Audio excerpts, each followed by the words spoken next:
This episode is brought to you by our Patreon supporters. Become a patron today at patreon.com/intotheportal. Amongst the precious stones of earth, rubies, emeralds, sapphires, the diamond holds a special place as an item of immense power, metaphorical or otherwise. The ancient Greeks believed them to be the hardened tears of weeping gods, while other ancients saw them as pieces of the stars themselves, left buried in the earth from a past since forgotten.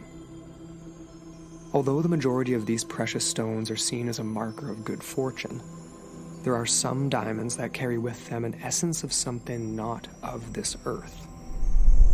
Objects which, through one way or another, acquire a certain ominous presence. One might even call it a curse. Tonight, we investigate one such stone. An object acquired through mysterious means and with a past soaked in blood and misery of those who have at one time owned the diamond. A series of coincidences, an ancient curse, or something else. Join us on Into the Portal as we discuss an object that can only be described as the Diamond of Death.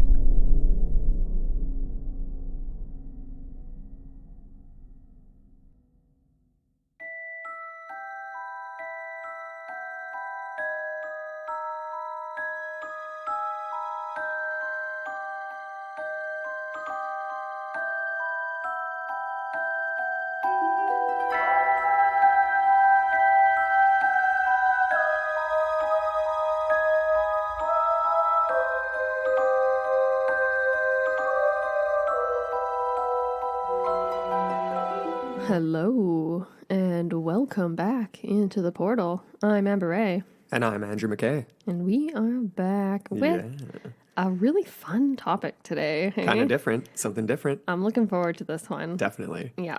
Before we get into it, though, let's do a little bit of housekeeping first. Tiny bit of housekeeping, and it's super fun housekeeping for you guys because we have a contest to announce. Really, really excited about this. It's kind of been a long time in the making, to be totally honest, like 3 months in the making, but our lives are totally insane. But as you guys know, we've launched a podcast network called Straight Up Strange Productions. We have a bunch of awesome shows in there, and it's just this growing family, so you guys got to check it out if you haven't had a chance yet. But you have a reason to now, if you haven't already, to hop over to straightupstrange.com. So basically, this is the Don't Stop Believin' contest. We have a Don't Stop Believin' Sasquatch and Loch Ness Monster t-shirt. It's even got a Holy Grail hidden in there somewhere, but it's not too busy. It's a really sweet shirt. Mm-hmm. And then to go with it, we have a classic UFO icon dad cap, just a classic baseball cap with a rainbow tractor beam. It's awesome. I said it. It's really, really cool. And super easy to win. So all you guys have to do is head over to straightupstrange.com and sign up for our newsletter, our strange newsletter. And trust me, we're not going to spam you. This is just a monthly newsletter with fun updates on network shows. There's going to be exclusive contest offers, very much like the Don't Stop Believin' contest here, where you can win cool paranormal things, strange artifacts from the strange shop that we'll be launching pretty soon too. And then, we'll have some cryptozoological, UFO, just paranormal news in there too, just kind of like a monthly newsletter. So that's it. Sign up, sign your soul away, and you'll have a chance to win. It's so easy. Mm-hmm. Mm-hmm. So again, straightupstrange.com, and it'll be, I believe, you scroll down to the bottom and it'll pop up. Yep, it's right at the bottom. Mm-hmm. Awesome. Can't miss it. Cool. And you guys can check out like what that shirt and hat look like on our socials. We'll be posting that up so you guys can take a look. Mm-hmm. Cool. So what are we talking about tonight, Amber? Tonight, we are talking about the Diamond of Death. All right. Yeah, this was a intriguing case. It's one of the first, we've done one other cursed object. We did the Hexam heads a while back. That was quite unique. This one is a little bit of a different scenario here. Definitely. We're talking about, in particular, a cursed 115 karat blue diamond that was allegedly, by some accounts, stolen from India and carried back to France, only to befell its owners throughout 4 centuries with countless tragedies and impossible bad luck, including amputation, starvation, suicide, and so much more. Yeah, pretty dark. Dark but stuff. pretty cool at the same time. Yeah. I love this idea of like a cursed object. It reminds me of like Indiana Jones or something. Oh, eh? absolutely. 100%. This is Indiana Jones territory for sure. Yeah, so this diamond in particular goes by several names and nicknames. Chief among these would be Le Bijou de Roi, which is the king's jewel. Okay. Le Bleu de France, the blue of France. The Tavernier Blue, we've also got the Hope Diamond, which is currently known as well as just the Cursed Diamond. Well, It's hey, that just, famous. you know what? Just straight up cursed diamond, call it like it is, right? Exactly, yeah. Call a spade, right? So this particular gem was sourced from India, and it displays this beautiful, deep, grayish blue crystal with an extremely rare red glimmer. It kind of appears as a glow or a sheen in the dark, and it has this really unique phosphorescence property. It's unlike any other stone in the way that it glows this beautiful red orange for up to 1 full minute after the lights go out. Pretty Isn't cool. that crazy? So it's literally just the prisms of light dancing around in the gem itself that illuminates it. Yeah, that's right. That's really cool. And it's basically caused by, like an interaction between ultraviolet light and boron that is found in blue diamonds, as well as nitrogen that's found in the stones as well. Mm-hmm. Very cool. Very, very cool. Because, like, stones do phosphoresce, diamonds and other precious gems, but usually it's blues, greens, other types of colors. And obviously, with a blue stone, you would expect it to glow a blue-ish color, right? Perhaps, or something like a brilliant white or something. Something like that. This is neat, though. I love it. It's like the contrast of fire and ice. Very much so. There's, to some, maybe something a little ominous about that, possibly. Oh, you know what it reminds me of? What's that? Game of Thrones. Oh, does it? Even because you get like the White Walkers that are like ice, and then you get the very true. dragon, queen. Very true. Fire. Blue There and you go. red. Mm-hmm. You even As you made can that tell. comment the other day. You were like, "Oh, I think this is going to be fire and the ice in the end." I honestly think it is. I think that's what they're culminating up to. But we're only in season 4, so Yeah, we're no spoilers, guys. we're catching up. We're catching up. So, as we're kind of alluding to here, its origins are a little murky, a little bit vague. Was it purchased? Was it stolen? Where was it exactly sourced from in India? And its turbulent history really begins in most likely the Kollur mine, which is just this massive, massive mine in Golconda, India. I don't actually know exactly where that is. I had it pulled up and I lost it here somewhere. I believe it's in the south of the country, but I'll have to double check on that. Yeah. But this operated between the 16th and 19th centuries and was, like I said, one of the largest diamond production mines in the entire Indian subcontinent. And at the height of its production, there was between 30 and 60,000 people working beneath the ground. So picture that for a second, 60,000 people, no safety protocol, just kind of, sandals and no shirt and a pick, and you're going down into the depths of the mine. And you got the canary down there to make sure there's no noxious gases. It's pretty freaky. It's like the original blood diamond scenario. 100%. And obviously many, many people died there. They met their final demise in this mine. And for that reason alone, even the stones that were coming out of there, were crossing a path that was marred in death, more or less, right? Death and despair and just countless suffering, I would imagine. Exactly. The diamond would be processed, though, and made its way into the hands of whoever was in charge of the mine first. And then, of course, the mine's owners, and then so on and so on, presumably, right? And then until it gets into the hands of a merchant who's purchased it, presumably. But there's different stories that go along with this as well. So one of the legends is that the diamond actually came out of the mine, managed to make its way into the construction of an idol, essentially, right? So it was the eye of an idol somewhere in a temple along the Kolarun River in India, which is actually pretty likely because we looked into this and there's many, many temples along this river, at least in the sense that, there would be similar statues as the one being described in these temples. And you made a good point, Amber, because I was like, oh, it's an eye in a statue. Like, maybe that means there's a second one that's the same, but you're like, no, it's like the third eye, most likely, right? Exactly. I mean, we don't actually know, but 99.9%. Well, I've seen images of similar types of idols and like different gods, right? Different Hindu and Indian gods and whatever else. And it's always in the headband. So it's like their third eye that rests in the forehead. Right. Yeah. And that totally makes sense. So if that were true, then the story goes that essentially the eye was stolen. So this jewel was just pried right out of the idol, and we would have to assume that obviously this is going to lend to some sort of bad luck, at least, if not an outright curse, right? This is the precursor for of course, the diamond that we've mentioned that ends up being a part of the French crown, French crown jewels, essentially, right? But before this, it's this massive uncut stone. Others say, though, that the headband of the goddess was either stolen by the Frenchman Tavernier, who we haven't actually introduced yet, but he's the first person who comes into contact with the stone from the Western world, right? It's either stolen by him, or another version is that it was stolen by a common thief who was torn apart the very next day by wild dogs. Then the stone was found and subsequently sold to Tavernier. That's interesting.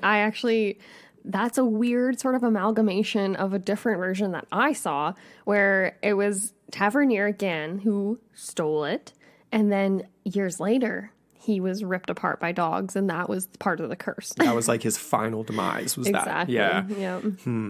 The wild dogs, they'll get you. Lots of different stories. But in most cases, and I believe this is historically documented, Tavernier died an old man, ripe old age of like 85, I think, and it was of natural causes. Not very painful, not very, exciting. That's one version. I prefer the wild dogs. I prefer the wild dogs as well. I mean, we don't know this guy personally, but exactly. He may have had it coming. Who knows? And it's funner to think about it that way. I feel like both me and you are going into this episode with just a slight amount of whimsy and the ability to sort of suspend our disbelief for a minute. I'm definitely suspending some disbelief, but on the other hand, too, like as we go through this here, there's a lot of coincidence that's like hard to ignore. You know what I mean? Like it's very serendipitous on the side of darkness. You know what I mean? I feel like, though, I can make a counter argument to that and say it does seem that way to us here, living in the times that we do, because we don't experience a lot of this kind of thing. But back in the day, especially because like this is like 16th century, moving forward. People die, and it's dirty times. There's a lot of stuff going on, a lot of violence, a lot of disease, a lot of things that we don't really have full understanding of. So perhaps that could play a part. But you're right. The circumstances of all of these are just very intriguing. Definitely. So I just want to make that point quick. No, for sure. I mean, it falls in line with like, the curses coming out of Egypt around not the exact same time, but like later on into the Royal Geographic Society era and things like that, where it's Pharaoh's like, curse. Yeah, it's like, people are dying from all kinds of different stuff in these eras, but very, very serendipitous. It's happening to the people that were in the tombs. And you can also make the argument that just the sheer fact that this thing is a massive diamond that's worth a lot of money would inspire a lot of unscrupulous activity. Exactly. Possibly even in its acquisition in the first place, right? Exactly. Which is this whole idea here. To get back to the idea of it coming from the eye of an idol and that being the source of a potential curse, because without a doubt, if it really was, I mean, you're stealing something from a sacred object, like what better way to curse yourself other than like desecrating a grave is there really than that, in my opinion, right?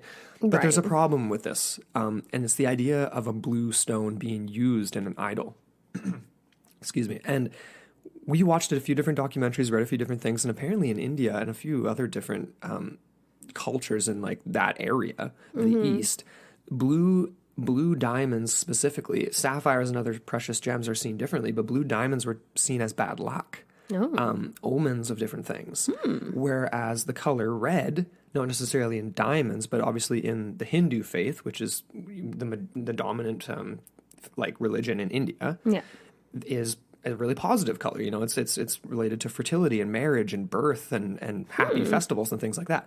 So if this is a stone that phosphoresced red, a bright, bright red, which would have been unbelievably rare, if not outright never seen before in a diamond, that would make sense. It might be used in an idol. It would almost show that it's like alive, right? The idol, like the idol would almost come alive when the color changes. You know what I mean? Oh, that makes sense. Yeah. That's actually really interesting. It's almost like a good omen out of a bad? Potentially. Like kind of like a reverse. It's almost like the yin and yang or something. It just depends on who you're asking, right? And who, but I mean, of course, the other flip side of that is that red is often seen as a bad omen. When I think about red, obviously, I feel like in the West we have a lot of more negative associations. It's almost like the red-white sort of contrast where white is associated with purity, with goodness, with all these things, and then the red is obviously associated with the devil, like Blood. sin and And, blood, and closer to animality than purity. You know what I mean, and all that kind of thing. That is a really interesting concept. I don't know. Yeah, I'm definitely no expert in Hinduism or anything like that. But if a stone was blue but glowing red, what would you imagine? I would imagine it to have some sort of. I'm thinking it honestly kind of reminds me of the Philosopher's Stone. Oh yeah, right? Where totally. like the elixir of life could be hidden in that thing. Who knows? Well, I don't know. oh man, yeah, we're getting into all kinds of. We could go down a million rabbit holes with this, especially back in like the the 16th or like the 1600s, 1700s, the things people believed with things like this. So where's the diamond now then? Well, Kind of a little section. Should we jump into that or should we save it for the very end? well, we can just mention it, I suppose, and then get into the timeline because where it stands now is essentially it's sitting in the Smithsonian, Washington, D.C. They actually took something in the Smithsonian. Hey, good for you guys. Way to do your job.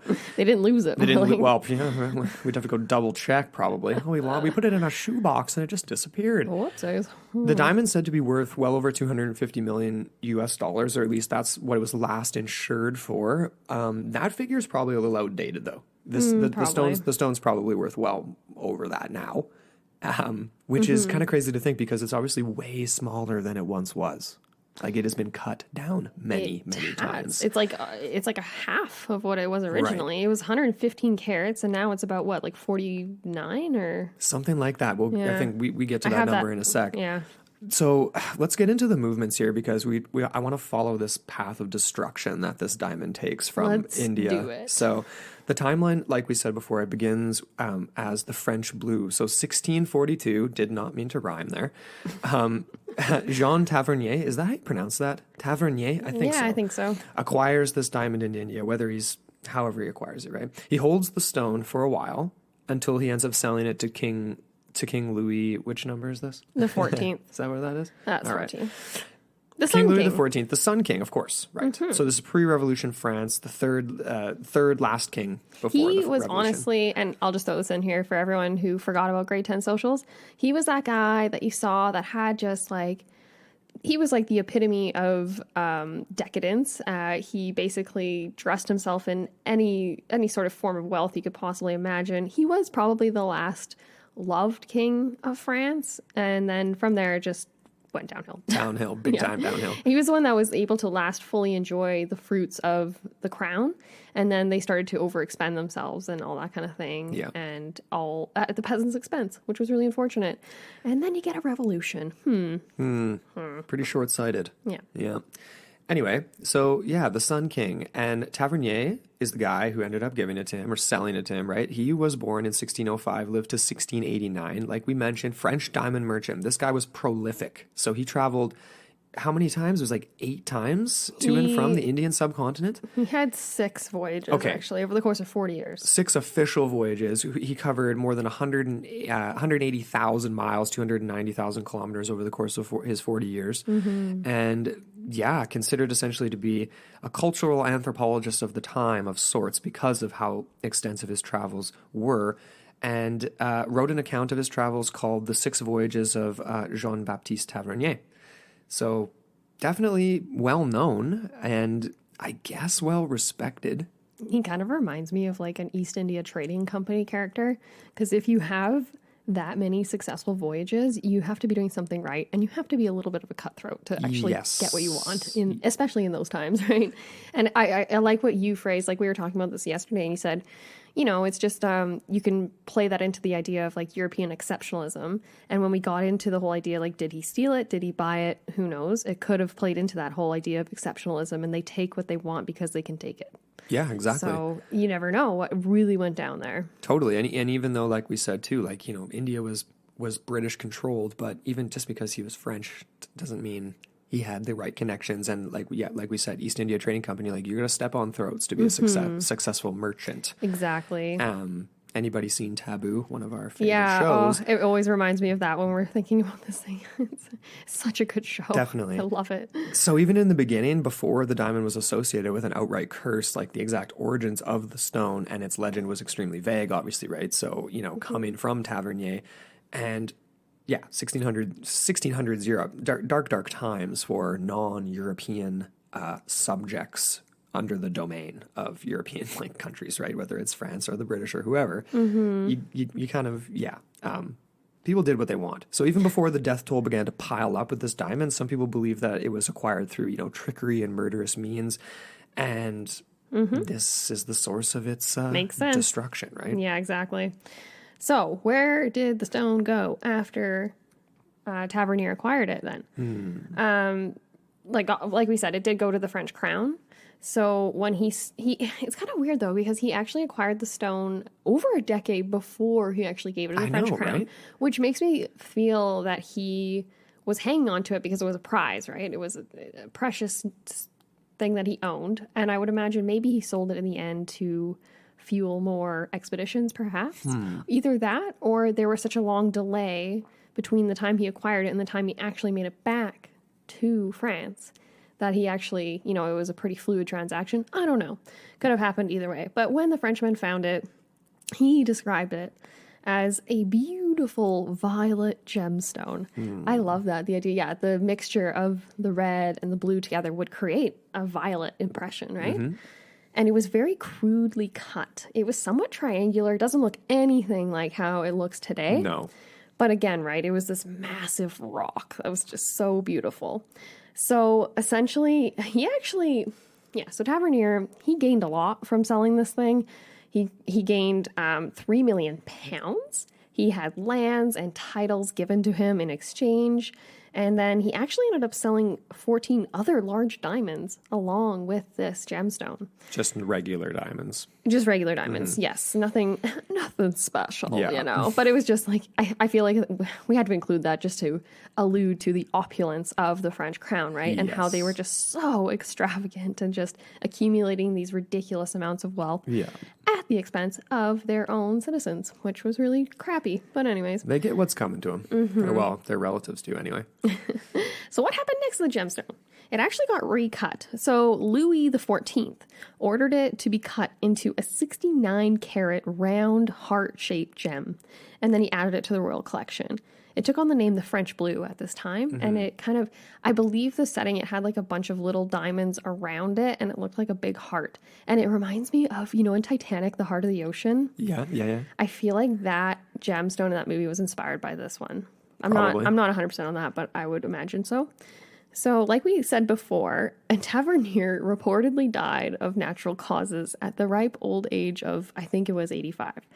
But, like we said, other legends go that this unscrupulous businessman, huge air quotes there, would actually end up in financial ruin back in India, where, like we said, he suffered an atrocious death and was eaten by dogs and tigers. I love that. A tiger. And a tiger, whatever. Multiple tigers, fine. No, whatever. Dogs and a tiger, they're working together. Like, man, that's He's just thrown in the pit. what a demise, yeah. So is this a connection to the curse or just a lovely, fantastical ending to Tavernier? Throw him in the pit. That just reminds me of Cordell. It does. Throw him into the pit, Cordell. You can always say it was me. Oh, I love Anthony Hopkins. Man. Such a good one. Yeah. Anyways, so after that, it was in the hands of the Louis. So these guys, there was about 3 of them before the revolution occurred. Louis XIV, he died in 1715. He only wore the gem once in his life, though. However, there was another person in his court, one of his courtiers and associates, a Nicholas Fouquet. And he wore the gem on numerous festivities and special occasions, only to end up getting out of favor with Louis. I don't know how this happened, but he ended up spending 15 years in a prison at the fortress of Piguenol, which I just mispronounced that, sorry. And presumably he died there. And he did, yeah. It wasn't a good ending for him. No. So again, we get another reference to someone wearing the stone and undercoming some very unfortunate circumstances. And then, after that, we get the next king of France, Louis XV, who actually refused to wear the stone himself. But he actually lent it to one of his mistresses, the Countess du Barry, who was actually later hanged by Louis, I believe. she fell out of favor too. But I feel like a lot of people lose their heads at the same time. But whatever, it could be attributed to the curse. It could not. Well, I mean, obviously with this Louis, the curse is starting to take hold a little bit. He's like, I don't want to wear this. Exactly. So whether or not he was actually superstitious about the curse, or if he just didn't like wearing the thing, because apparently it was really, really heavy. Well, it was too heavy to wear, like comfortably. But okay. Yeah, so that was kind of another obstacle. But fair enough. He's a dude, man. Come on, you got a strong neck, hopefully. Well, maybe not. I don't know. I know you're looking at some of those old portraits, and I'm thinking, he's kind of a bit of a little bit of a poof. Yeah. A little bit of a pansy poofer. A little bit. Yeah. But he actually ended up not escaping the curse and is said to have contracted a virulent form of smallpox. And it basically turned every inch of his body into a blackened scab of blood. Ooh. Painful. Very painful. Yeah, not the way you want to go. Maybe he should have worn the diamond. Maybe. Maybe it would have been a little faster. I don't know. But that's pretty unfortunate, eh? Yeah, that's For a king? Like, I don't know. I guess even if you're a king, kings are men. Kings die all the time. They do indeed. Mm-hmm. Oh, man. I just can't stop thinking about Game of Thrones now that you mentioned it. I know. We got to watch another episode tonight. Yeah. After the game. After the game. Go Raps. That's right. Anyways. Okay. After that, we get one more Louis, right? So this is the guy that basically was the last king of pre-revolution France. He actually dared to wear the curse stone as well as the infamous Marie Antoinette. So many believe that this sealed their fate when the revolution occurred.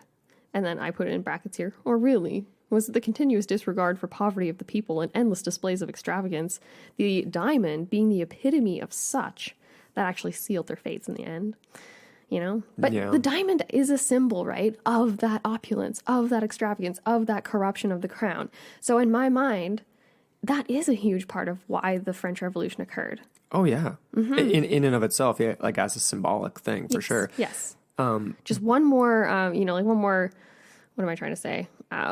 Cherry on the top kind of thing. You know? You could also maybe make the argument that if there is some sort of an energy, some sort of a curse, if you will, attached to this stone, that it's maybe not like leading directly to death, like you're holding the stone, you're wearing the stone, you die of smallpox, or you get shot with an arrow or whatever, but it's like it makes you make bad decisions. You know what I mean? Like it affects the people it's with. It's like the Hexam heads. Exactly. You can't think clearly. You make poor decisions. You make the wrong decisions that lead to your eventual demise. Yeah, perhaps. It corrupts your mind. It definitely corrupted possibly the mind, I mean, of these three Louis and the final one. I mean, Marie Antoinette, her demise was a little unfortunate, right? Like compared to her husband, because he's the one who was a little bit of a coward. Mm-hmm. She was the one making a lot of decisions in the end. He was just chilling. He was afraid of the revolution. There's in hiding. Basically, the royals' attempt to flee became known as the flight to Varennes. Is that pronounced correctly? I hope so. Massive, massive event in human history, right? Where literally the dumbest idea, though. So it's like, I think the diamond was clouding their judgment, if you believe it to be cursed, because literally they disguised themselves up as Russian baronesses and, family members of, lesser royals, essentially, or like from out of the country, and tried to sneak the entire family together in one caravan out of Paris. And of course, they have the diamond with them. They have other precious gems and things with them. Some of it was sent ahead. But as they're traveling along the road, Marie Antoinette's handing out silver plates and cups to peasants that are talking to them on the roadside as they're getting their carriage across rough terrain. I heard another story where they had stopped at a roadside tavern, and they were disguised. They were like cloaked and everything. Mm-hmm. But Marie, she was recognized because I think she said something, and they recognized her like highborn, her like voice, like and her accent and everything. And but that's another just little anecdote. Yeah, it could be any of these things. I mean, they're traveling a lot. They made it a decent distance, but of course, in the end, they were discovered. They were dragged into the town of Varennes, and they were executed at the guillotine.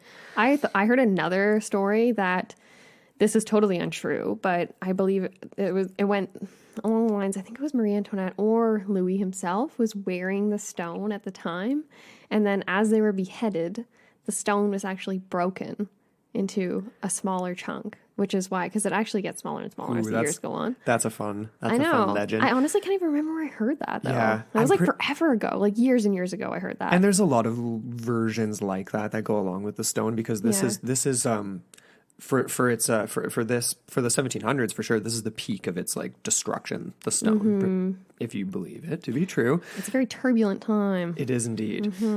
So, of course, yes, this is a time of just chaos. And after the crown was executed and Louis and Marie were both dead, of course, the treasury was looted. Everything was looted. The palaces were ransacked. Yeah.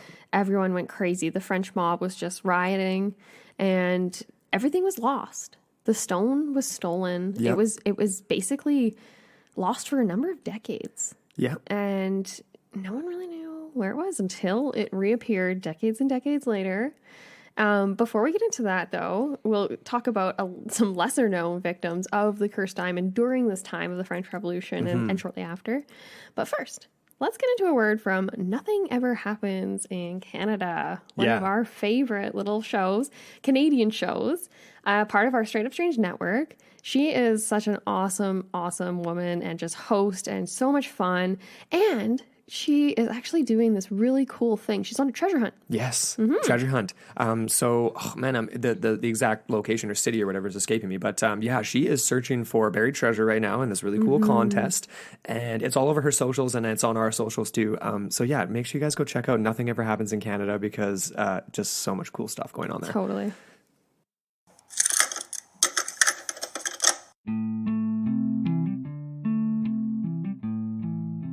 Hello, and welcome to Nothing Ever Happens in Canada, and I'm Canadian Girl. Do you like adventures, myths, legends, and learning about some of Canada's greatest moments in history? Well, then this is the podcast for you. Join me every 2 weeks as we travel around Canada, exploring things like mermaids, giants, lost gold mines, and we even stop once in a while to observe historical events and people. Come on over to the channel and join the crew by hitting that subscribe button today. You don't want to miss out on our next adventure.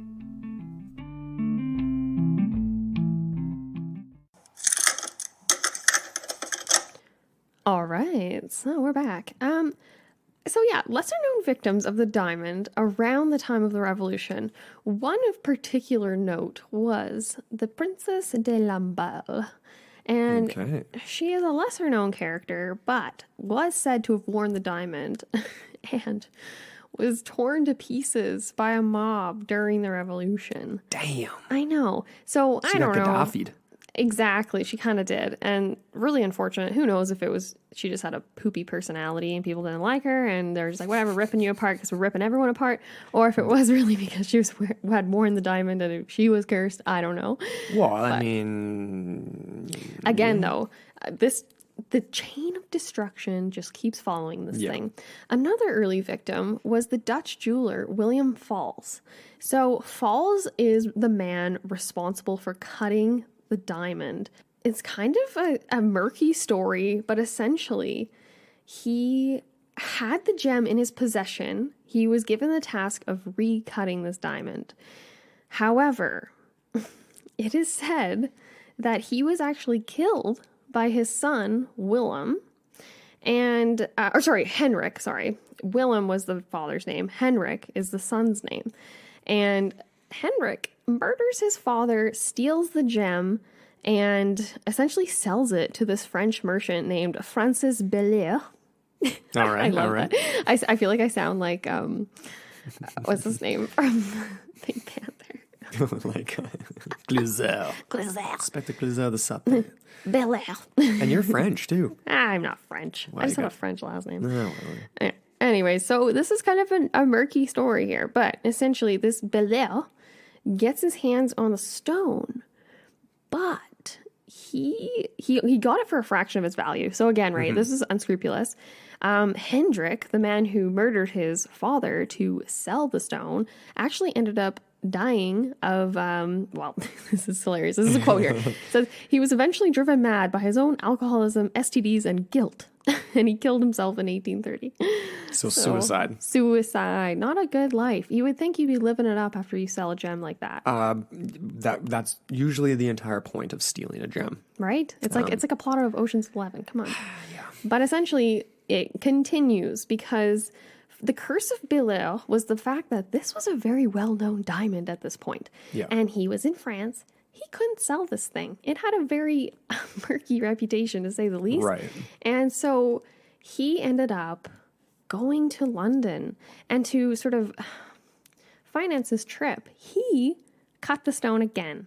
So now it's cut down to what we see today as the, I think it's a 45 carat or 49 carat? 45, I think. 45, thank you. So, okay. Belair cuts the diamond again, brings it to London. Then this guy by the name of Daniel Eliasson receives a message telling him to go. This is another cryptic story. That he essentially receives this message telling him to go to an impoverished section of Soho, where he finds, this is a quote, a destitute and dying Francis Belair with a large blue diamond in his hand. Eliasson offers far less than the stone is worth, and Belair, sorry, he died before the payment was made. So this is, again, he was essentially found by Eliasson in his bed, on his back, with a stone clutched in his hands. Couldn't let go of it. Yeah, he couldn't let go of it. Yet you're slowly dying. Yeah.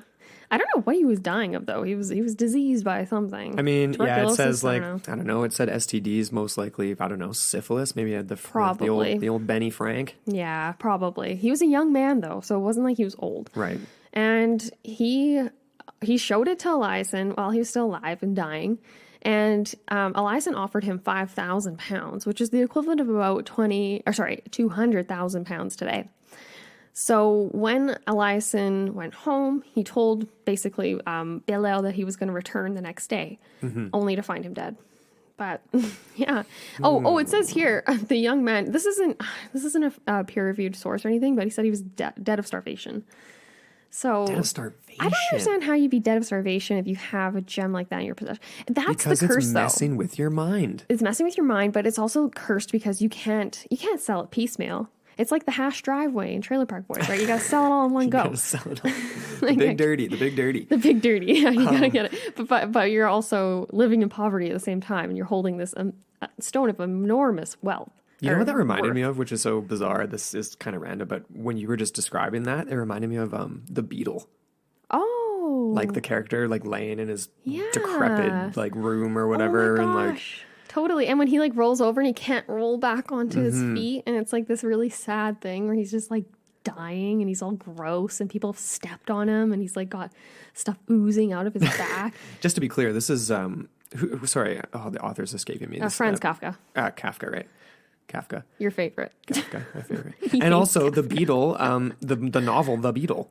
In London, right? Like Metamorphosis. There's Metamorphosis, the Beetle, and then the novel The Beetle, which is Wells? No. Henry James, I thought.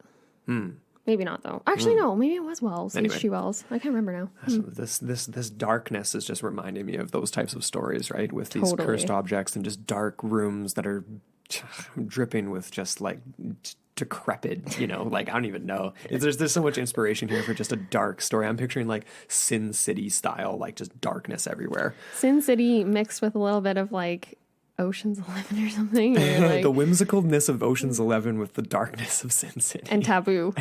All mixed together. All right, we'll get working on that screenplay for you guys ASAP.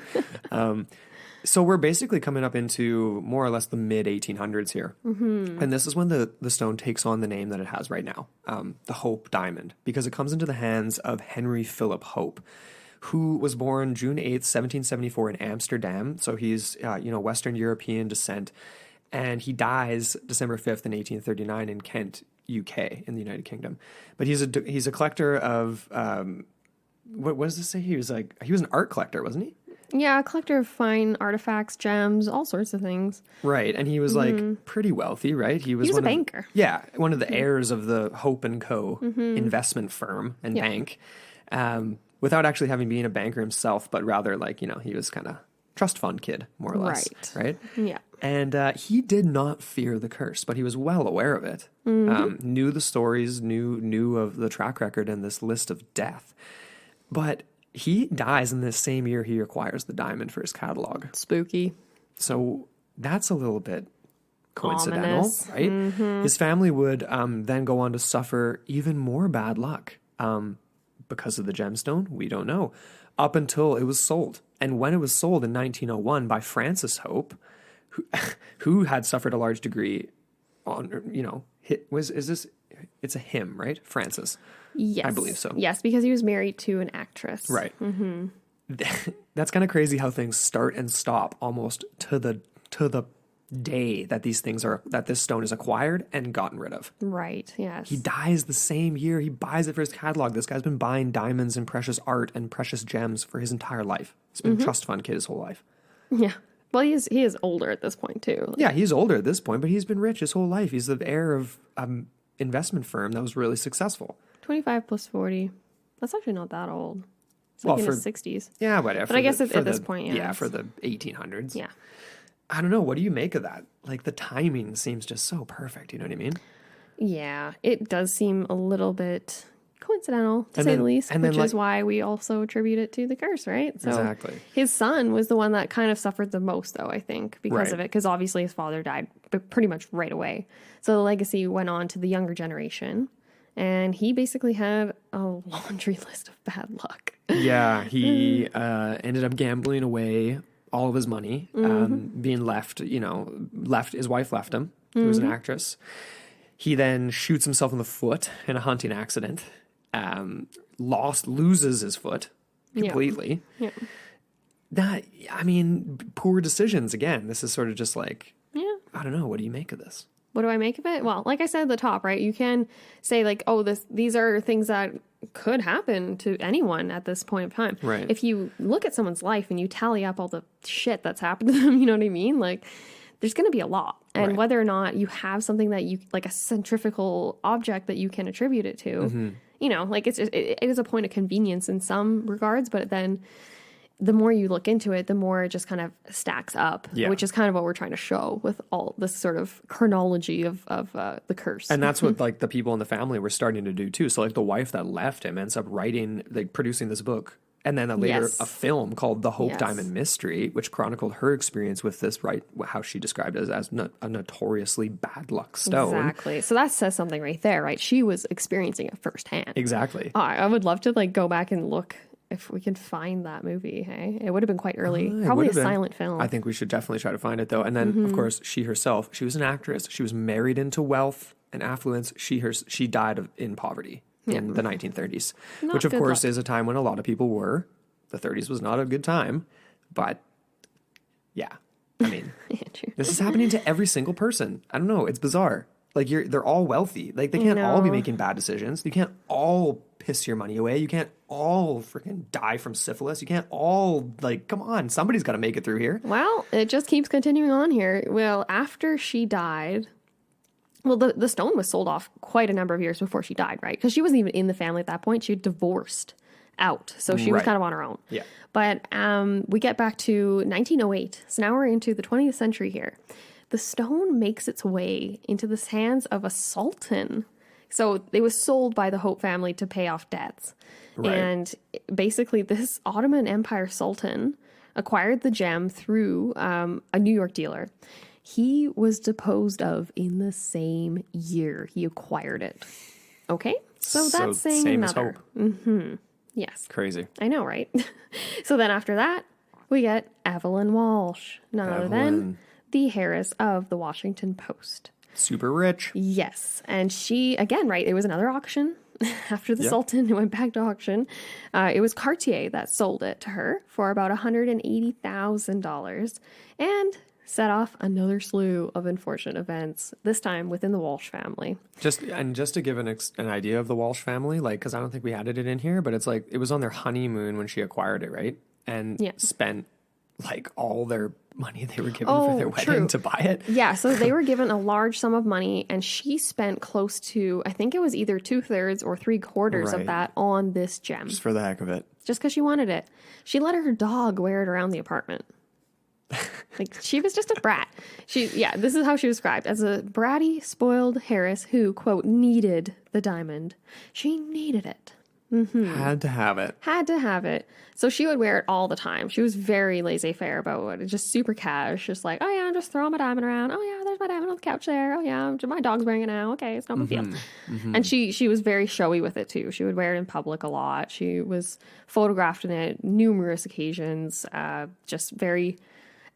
what's the word? Like, she's like almost like the modern day Marie Antoinette kind of thing. Yeah, definitely. Super opulent. And I think with Cartier, like them purchasing it from Cartier, he played up the history. You know, all these people have been in contact with it, but downplayed the death, downplayed the curse.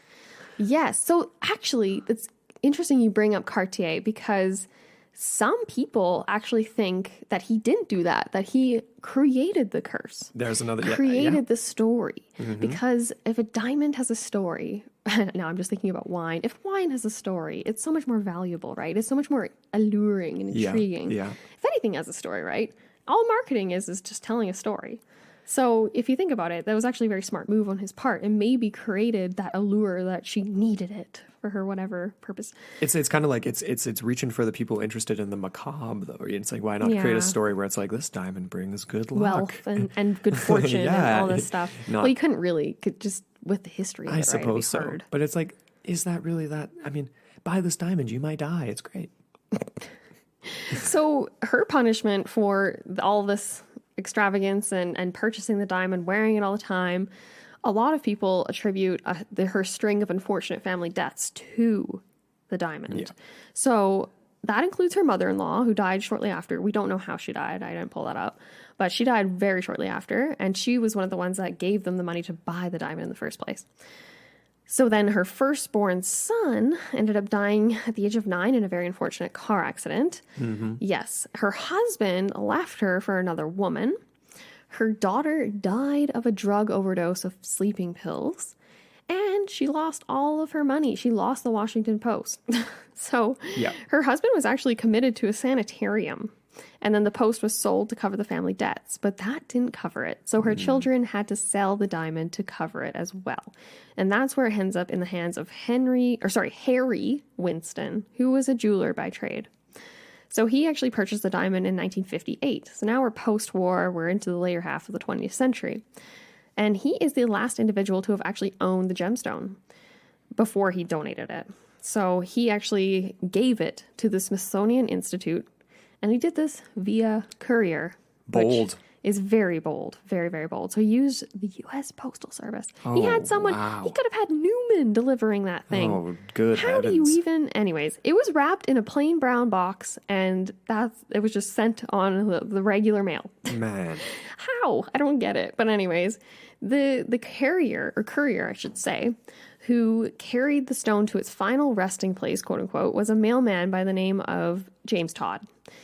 James Todd was probably the last victim, I would say, of the gem. Okay. For now, until it ends up in someone else's hands. But he actually had a lot of unfortunate things happen to him. He was in 2 separate car accidents I believe it was in the same year. The first crushed his legs, while the second resulted in a massive head injury. As well, he lost his wife and also his pet dog in untimely circumstances, separate circumstances, supposedly. In addition, portions of his house had actually burned down as well in a very unfortunate accident. So, yeah, wow. Very, very unfortunate. His wife died of a heart attack, and his dog was actually strangled on its own leash. Jesus. How much of bad luck could you possibly, you know what I mean? And you're the last person to... Now, here's the question, though. Here's the thing that's interesting to me, because he wouldn't have actually physically touched the stone itself. He delivered it. Yeah. Right. So it's in the box, though. Exactly. It is in the box, but he's holding it, and he was photographed, actually. There was this whole press conference thing at the Smithsonian Institute upon its arrival. So maybe he did end up touching it, right? They take it out. They're like, thank you for delivering it. Do a little photo op. Ends up coming into actual physical contact with it, because as we go through this list, that seems to be the precursor. That's the thing. You either have to have worn it, like it's physically touched your skin. You've come into actual contact with this stone. Or not even that, but what if you just have you are the proprietor? You know what I mean? So, Right, okay, you have to own it. but that doesn't seem to be the case. Ownership. If Todd, but it's funny, right? Because Todd, he says here, he doesn't believe in any of the curse stuff. And he said it was all in one's attitude. And actually, he referring to the fire that burned down part of his house, he said, perhaps I'm actually having good luck. Thank God all 4 children were outside instead of in those rooms that burned down. So he didn't lose his children. Glass half full. The other final thought that Todd had on the subject, which is quite telling, I would say, and I don't know, well, I guess we'll see if people agree with this. He said, if the hex is supposed to affect the owners, then the public should be having all the bad luck. Because it's in the Smithsonian now? Yes, because it's now public property. Do you think Americans are experiencing waves of bad luck since the Smithsonian got it? It depends who you're talking to. I think some might say yes. Is it a downward trajectory or an upward trajectory? Good question. My kind of response to that, or my thought that comes up at the end here with all of this, is just this idea that, like, that kind of makes sense what he's saying. It's like, okay, it's in a public space now, right? People are going in and seeing it. It's it doesn't have a single owner, but without that, it's just too vague, too broad, too whatever, right? When we're looking at cursed objects, like when we were looking at the Hexham heads and this stone, it's the idea that maybe there are these negative or evil or whatever you want to call them energies associated with these objects, but they require the right person to attach to. They require a person maybe weak of mind or dark of mind or whatever. The Louis were all extremely weak of mind. Yeah. They were pathetic. They were absolutely pathetic, especially the last one. He was terrified of the French Revolution. True. His wife was making all the decisions. He was not a king. He was cowering in the corner. And he didn't even really have authority when he even was ruling, right? No, Like he didn't. He just relied on his advisors mostly and all that. Henry Philip Hope, he becomes a raging alcoholic and dies of his alcoholism in a sanitarium. These people, like, lost it. You know what I mean? Like, they were it's almost like, when we're talking demonic possession, when we're talking anything like that, it's like it's always the people that are in the right situation to fall victim, right? You can also add, too, the idea that rich people are usually crazy. They can be. They tend to make weird decisions anyway. Some people, like, if it's inherited wealth, that is especially the case, correct? Because, like, you haven't made any decisions that have brought you up in the world. You've just been maintaining or spending. So I don't know. What are your thoughts, though, on this whole thing, if we're going to wrap this up here? Because this is basically where it ends up. Yeah, it's now in the Smithsonian. It's sitting there safe and pretty for the time being until they lose it. Well, my thoughts are that I've really enjoyed this story. Yes, the idea of cursed objects to me is really, really fascinating. There's kind of 2 different things. It's like there's an outright curse, like you've been in a place, now you're cursed, and then objects that are cursed. Both are unique. I think that maybe did the curse get stronger? Did it get weaker as the stone was getting cut down? That's an interesting thought to me. I like that, actually. Yeah. You know what I mean? Or was the curse released from the inner sanctums of the Maybe that's why Tavernier was never affected by it. Like, he gave it to the French crown. They're the ones dealing with it. They end up cutting it down. Unless he was ripped apart by dogs, like we alluded to. Unless he was ripped apart by dogs. Which I hope he didn't, but at the same time, that's just such a fun sentence. Hey, I mean, don't necessarily say you hope he didn't. We don't know this guy. True. He could have had it coming. He looked kind of like he reminded me of the guy from Taboo series that was the head of the East India Trading Company. Stuart Strange. Sir Stuart Strange, and he just looked like an unscrupulous guy that it's all in the eyes, man. Oh, yeah. He's a shifty little bugger. Dark. Anyways. Greasy. Yeah. What do you think? What are your final thoughts on the stone? I'm a little bit left on the fence here. Like, I wouldn't really want to own it myself. No. I'm ambivalent. I'm not going to say either way because I feel like there are forces beyond our understanding in this world. And I think it could, like you said, have something, it's a dual effect. It's the individual and the stone together that form some sort of, I don't even know, unsanctimonious bonding or something to that degree. I'll say one last thing too. This idea of, diamonds and sapphires and these precious gems that are formed under just crazy amounts of pressure in the depths of the earth, right? And these are elements of the earth. These are ancient substances, right?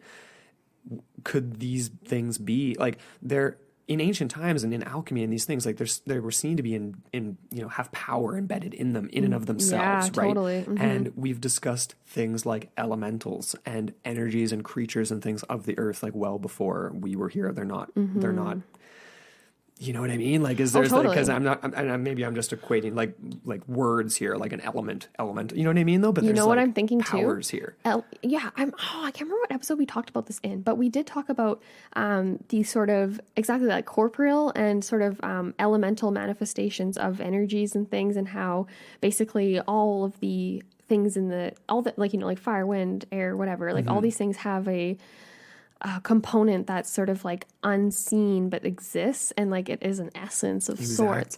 What if something can get trapped inside that exchange of carbon and pressure and heat and everything else, right, that formed that diamond originally and still continues to emanate that glow too? I want to see that glow. I want to see it. I know, me too. Darkness. That would be really cool. Last thought, I guess. Sorry, I got one more thought here. I'm sorry. I just have things keep popping up. It reminds me of like Jumanji almost too, right? Like what you just described. Like if the stone had been touched or embedded with power from some ancient shaman, right? And then it's lost. It's back down in the depths of a mine or whatever. Like, you know what I mean? Like I don't even know like who could have. Where does the power actually come from? You know what I mean? Well, how about you guys get at us and tell us your thoughts on this episode? Please do. We had a lot of fun with this one. Definitely. Thank you, Andrew. That was a good episode.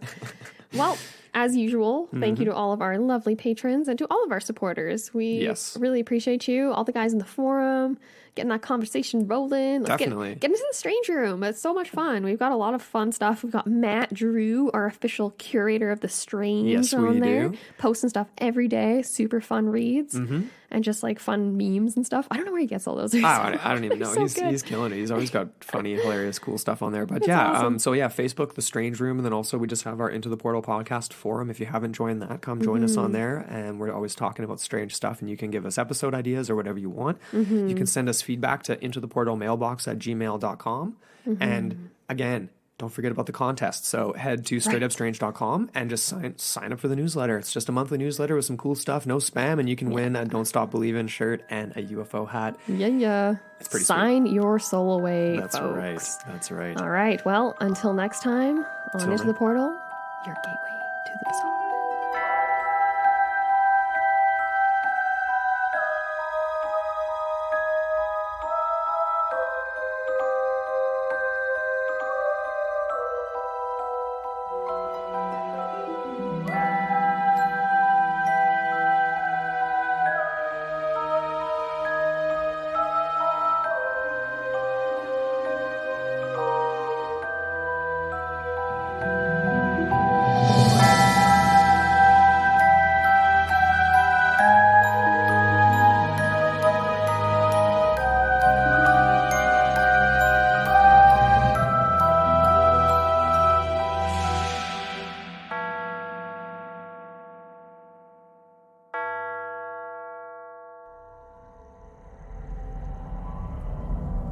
This podcast is a part of Straight Up Strange Productions.